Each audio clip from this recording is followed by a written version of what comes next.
Today we're taking a look at these MLB matches, which are happening on Friday, May 12, 2023, and giving you our team and total picks for today. Welcome back to High Stakes. Before we dive into our video, don't forget to subscribe and to push the notification bell so you don't miss any of our videos. Also check out our Patreon if you want access to our premium picks. Our Patreon is a way for us to help you improve your chances of making more money, and if you are interested in props and parlay picks, check out our new channel High Stakes Props and Parlays, where you can find our player props and parlay picks predictions. You will find the link to our Patreon and to our new channel in the description and comments section below. Cincinnati Reds vs Miami Marlins. The Miami Marlins have been doing a good job throughout the season, despite not hitting well. They are currently 26th in MLB with a .676 ops, while scoring 3.39 runs per game up to this point. They have been doing pretty well on the base paths as they have recorded 31 stolen bases on 39 attempts as a team thus far.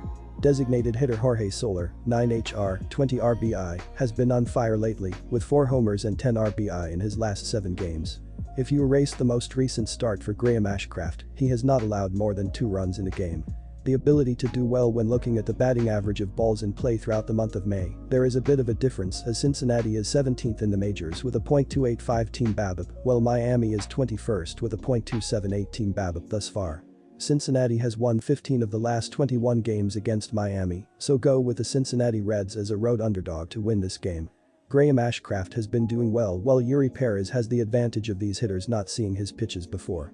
Both teams have played 9 games throughout the month of May, and neither team has scored much as Miami is averaging 3.33 runs per game, while the Reds are averaging 3.56 runs per game in that calendar month. The under has hit in 35 of the previous 52 games against each other, so go with under 8 runs in this game. Seattle Mariners vs Detroit Tigers. Seattle enters this game coming off a series loss against the Rangers, in which the team split the first 2 games, with the Mariners dropping the rubber match. In their most recent 4-3 loss, Luis Castillo got the start and the loss for the Mariners, tossing 5 innings and allowing 8 hits that resulted in 3 earned runs while walking 9.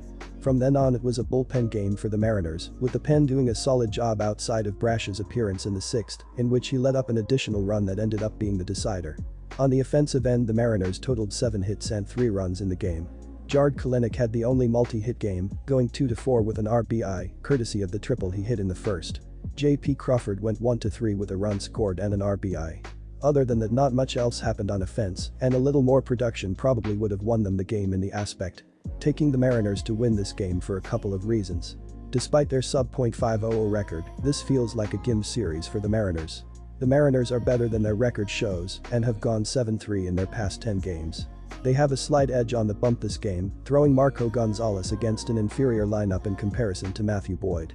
Gonzalez has posted a 2-0 record, along with a 4.70 ERA and a 1.47 WHIP, while Boyd has posted a 2-2 record, along with a 5.28 ERA and a 1.34 WHIP.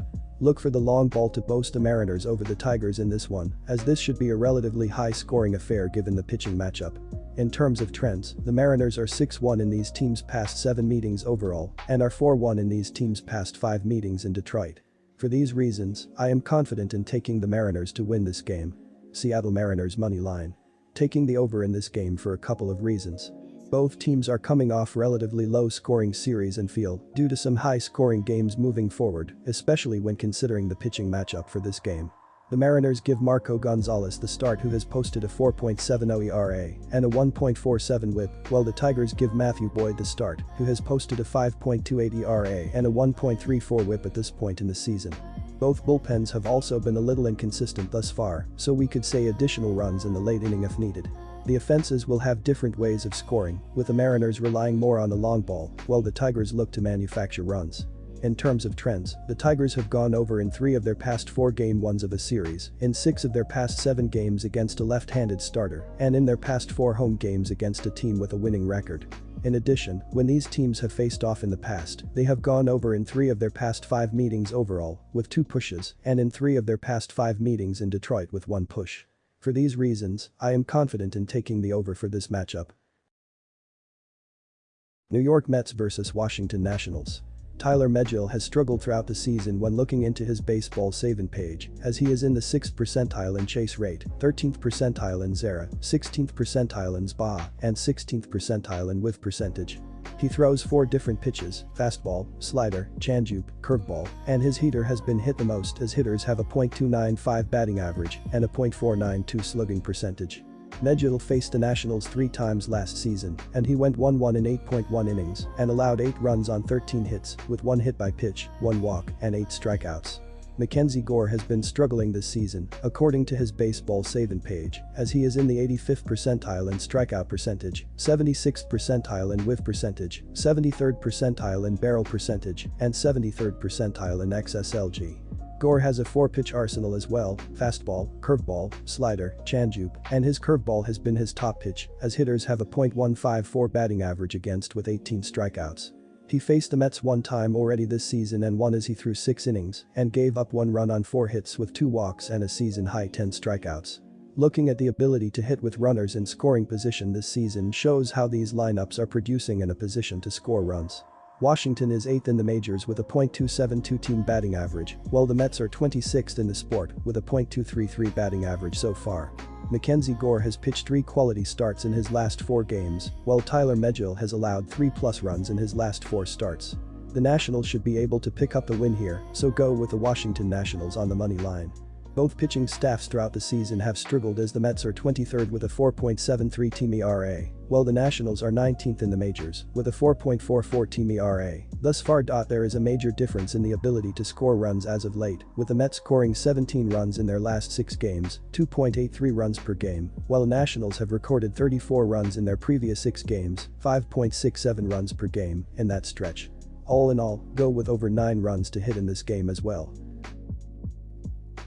Tampa Bay Rays vs New York Yankees. Tampa Bay cruised to an easy victory Thursday night, taking down the Yankees 8-2 in the series opener.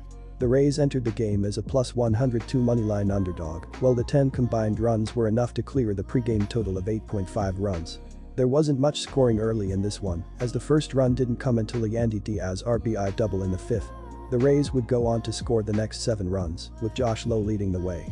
The outfielder hit a base-clearing 3 RBI double in the 6th and added a 2-run bomb in the 8th.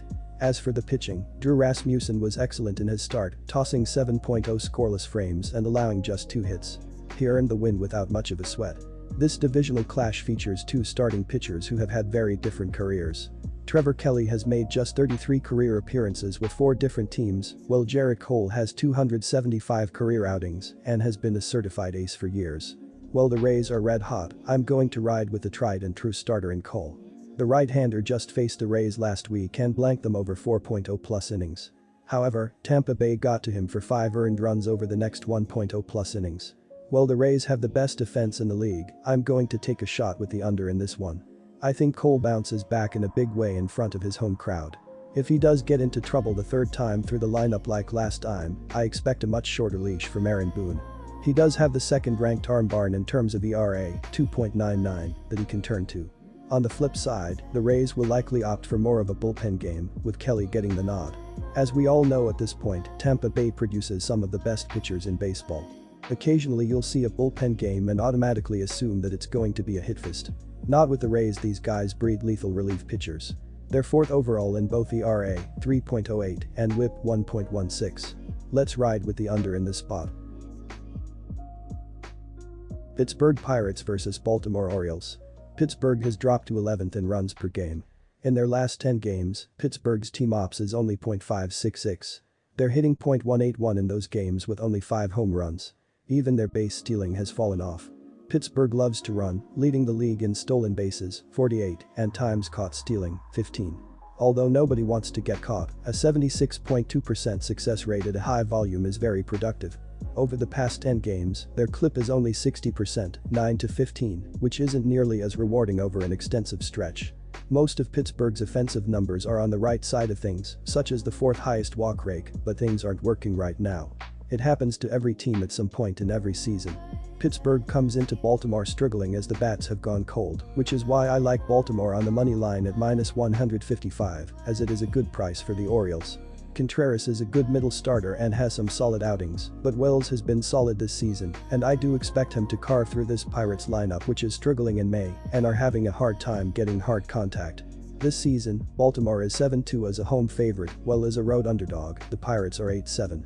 But, with Pittsburgh's bats cold and the bullpen giving up a ton of runs, Baltimore should score plenty and get the win here. Take Baltimore on the money line. I like the under in this one as both Pittsburgh and Baltimore are starting two very good starting pitchers and both teams' offenses do struggle to score plenty of runs. Although we saw the Pirates allow 8 or more runs in 3 of their last 5 games, that was in Coors Field and against the Blue Jays, who have a potent lineup. Neither team has really faced the other pitcher much, so I do think the early innings will be low scoring and possibly no scoring as the pitchers will have an advantage with their stuff as neither lineup knows what to expect. Pittsburgh is 19-18-1 in hitting the under while on the road is 10-8-1, while the Orioles are 9-7 in hitting the under at home. Take the under 8 runs.